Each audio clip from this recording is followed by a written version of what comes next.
امام علی مقام امام حسین رضی اللہ تعالیٰ عنہ نے عشاء کی نماز پڑھی.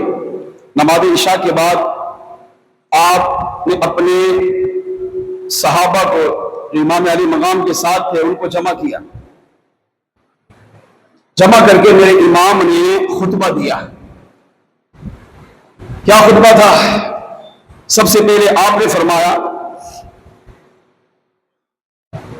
چراغ جو خیمے میں جل رہے تھے فرمایا ان کو بجھا دو. ان کو بجھا دیا گیا.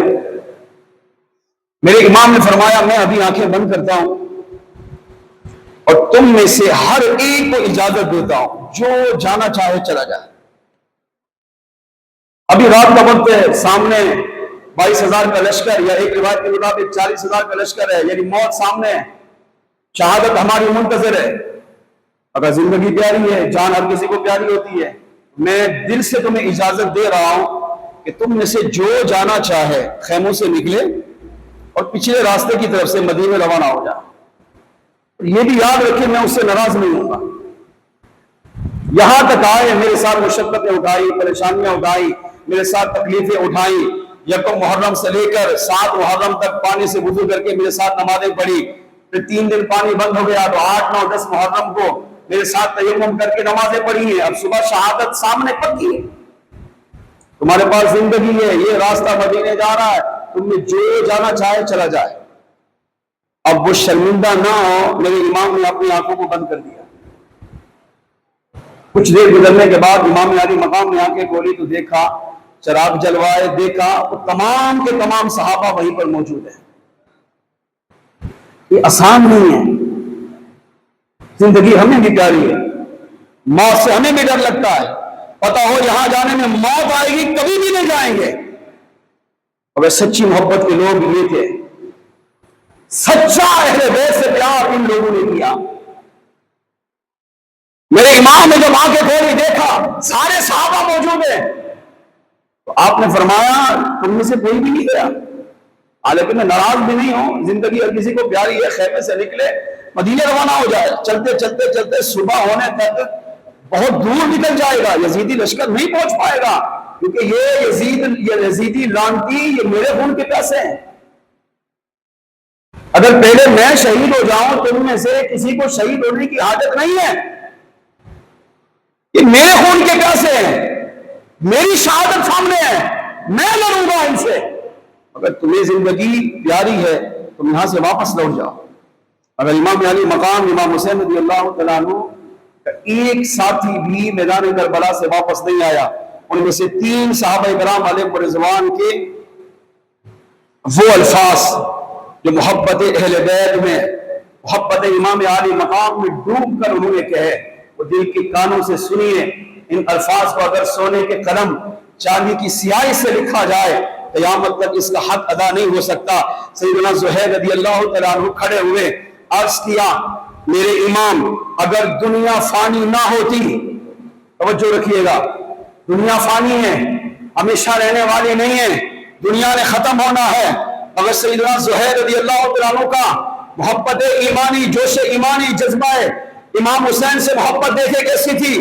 عرض کرتے ہیں میرے امام اگر دنیا فانی نہ ہوتی, ہمیشہ رہنے کے لیے ہوتی, ہم بھی فانی نہ ہوتے, ہمیں بھی اللہ اتنی لمبی زندگی دیتا, ہم قیامت تک باقی رہنا ہمیں نصیب ہو جاتا.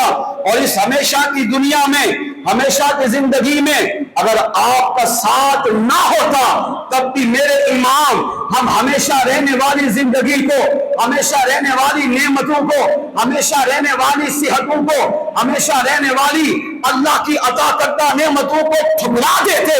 وجہ یہ تھی کہ اس میں آپ نہیں ہے, اس سے بہتر ہم یہ قبول کریں گے کہ میدان کربلا میں آپ سے پہلے اپنی جان کا نذرانہ آپ کے قدموں میں قربان کر دیں گے.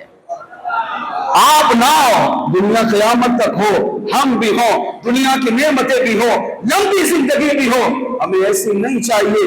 ہمیں وہ ایک لمحہ چاہیے جس میں آپ ہوں, چاہے زندگی ہو چاہے موت ہو, ہمیں ہر حال میں آپ کا پڑوس چاہیے. ایک اور صحابی سیدنا سعید بن عبداللہ رضی اللہ تعالیٰ عنہ کھڑے ہوئے, عرض کیا میرے امام آپ ہمیں واپس جانے کی بات کرتے ہیں، جبکہ ہمارا جذبہ ایمانی یہ ہے اگر میں شہید ہو جاؤں، پھر زندہ کیا جاؤں، پھر زندہ جلا دیا جاؤں، پھر میری راکھ بن جائے، پھر میری راکھ کو میدان کربلا میں بکھیر دیا جائے، اس طرح میرے ساتھ 70 مرتبہ کیا جائے، میں 70 مرتبہ اپنے آپ کو جلانا، اپنے آپ کو کٹانا، اپنے آپ کو شہید کرانا، اپنے آپ کی راکھ کو میدان کربلا میں بکھیرنا، یہ تو برداشت کر سکتا ہوں، مگر آپ کے ہوتے ہوئے میں واپس چلا جاؤں یہ برداشت نہیں کر سکتا۔ میرے امام میں کٹ جاؤں گا مگر واپس نہیں جاؤں گا، کیونکہ واپس کی زندگی وہ ہے جس میں آپ نہیں ہے، جس میں آپ کا ساتھ نہیں ہے۔ ہمیں ایسی زندگی نہیں چاہیے، ہم وہ لمحہ چاہتے ہیں اگرچہ چند منٹ کے لیے ہو مگر آپ کا ساتھ ہو۔ ہم چاہتے ہیں اگر جیے تو آپ کے ساتھ جیے، اگر موت دے تو اللہ موت بھی آپ کے ساتھ ہمیں عطا فرمائے۔ ایک اور صحابی سیدنا سیف بن حارث، سیدنا مالک بن عبد، یہ دونوں چچا زاد بھائی تھے۔ یہ دونوں بھائی کھڑے ہوئے امام عالی مقام امام حسین رضی اللہ عنہ کی بارگاہ میں، ان دونوں نے آ کر رونا شروع کر دیا۔ میرے امام نے فرمایا تم دونوں بھائی چچا زاد بھائی کیوں رو رہے ہو؟ ان قریب شہادت ہے، پھر سامنے جنت موجود ہے، تم رو نہیں۔ ان دونوں بھائیوں کی محبت سنو۔ کوئی کہہ سکتا تھا یہ دونوں شہادت کی وجہ سے رو رہے تھے، موت سے ڈر رہے تھے، اپنے جان جانے کا خطرہ تھا اس لیے رو رہے تھے، واپس جانے کے لیے رو رہے تھے۔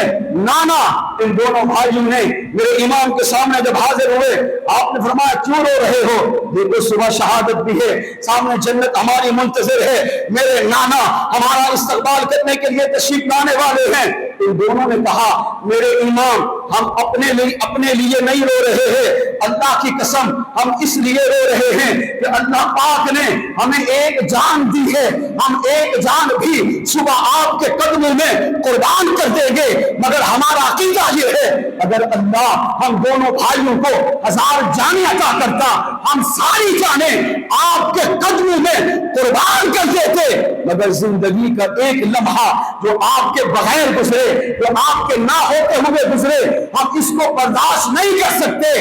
کاش ہماری دعا یہ ہے کہ اللہ ہمیں 1000 زندگیاں عطا کرے اور ہم ساری زندگیاں آپ کے قدموں میں قربان کر کے جنت کے حقدار بن جائے۔ میرے امام عالی مقام امام حسین رضی اللہ تعالیٰ عنہ نے اپنے ان رفقا کے داستانوں کو سنا۔ میرے امام نے جب صحابہ کے جذبات دیکھے، اب سنو، میرے امام نے بھی ان کو تنہا نہیں چھوڑا۔ اور صحابہ نے کہا، سیدنا حبیب المظاہر کہتے ہیں آپ کے بغیر زندگی نہیں چاہیے، ہر ایک کے اپنے اپنے جذبات تھے۔ امام عالی مقام نے ارشاد فرمایا دیکھو صبح قتل کر دیے جاؤ گے، انکم ستقتلون غدا، ان قریب کل صبح تم سارے شہید کر دیے جاؤ گے، واپس چلے جاؤ، اپنی زندگی بچاؤ۔ مگر امام عالی مقام کے صحابہ کے جذبات کیا تھے؟ صحابہ نے کہا الحمدللہ شرفنا بالقتل معک یا حسین، اے حسین ہم اللہ کی بارگاہ میں اللہ کی حمد و ثنا بیان کرتے ہیں، آپ واپس جانے کا کہہ رہے ہیں، ہم تو اس بات پر اپنے رب کا شکر ادا کر رہے ہیں کہ اللہ کریم نے ہمیں شہادت میں بھی آپ کا پروس عطا فرما دیا ہے۔ شرفنا بالقتل، اللہ نے قتل ہونے کا، شہید ہونے کا شرف عطا کیا ہے۔ ماں کا وہ شہادت اگرچہ بڑا مرتبہ ہے، شہید کا قطرہ زمین پر گرنے سے پہلے اللہ اس کی بخشش کا اعلان کر دیتا ہے، مگر میدان کربلا میں عاشورہ کی رات امام عالی مقام کے جو ساتھی تھے ان کے جذبات یہ تھے شہادت سامنے ہے، شہادت بھی قبول ہے، مگر اللہ کا شکر یہ ہے کہ اللہ شہادت میں بھی آپ کا پروس عطا فرما رہا ہے۔ اب میرے امام نے اپنے ان ساتھیوں کو تنہا نہیں چھوڑا، جب ان کے جذبات دیکھے میرے امام کی آنکھوں میں آنسو آ گئے۔ امام عالی مقام سید الشہداء امام حسین رضی اللہ تعالیٰ عنہ نے عاشورہ کی مبارک رات جب اپنے ساتھیوں کے جذبات دیکھے دل بھر آیا، آنکھوں سے آنسو جاری ہو گئے۔ میرے امام نے فرمایا کہ سنو، اگر تم واقعی مجھ سے محبت کر رہے ہو، اپنے جذبات پیش کر رہے ہو، مگر میں بھی تمہیں خالی نہیں چھوڑوں گا۔ میرے امام نے فرمایا آنکھیں بند کرو، صحابہ نے آنکھیں بند کی، پھر میرے امام نے فرمایا ارفعوا رؤوسکم، اب اپنی سروں کو اٹھاؤ۔ صحابہ کہتے ہم نے سروں کو اٹھایا، میرے امام نے فرمایا وانظروا الی مواضعکم من الجنہ، اور سروں کو اٹھا کر جنت میں اللہ نے جو تمہیں مقام عطا کیا ہے، میدان کربلا میں بیٹھے بیٹھے ان مقامات کا نظارہ کرو۔ مورخین نے لکھا عاشورہ کی رات امام عالی مقام کے خیمے میں بیٹھ کر امام کے ان تمام ساتھیوں نے وہی بیٹھے بیٹھے جنت کا نظارہ کیا۔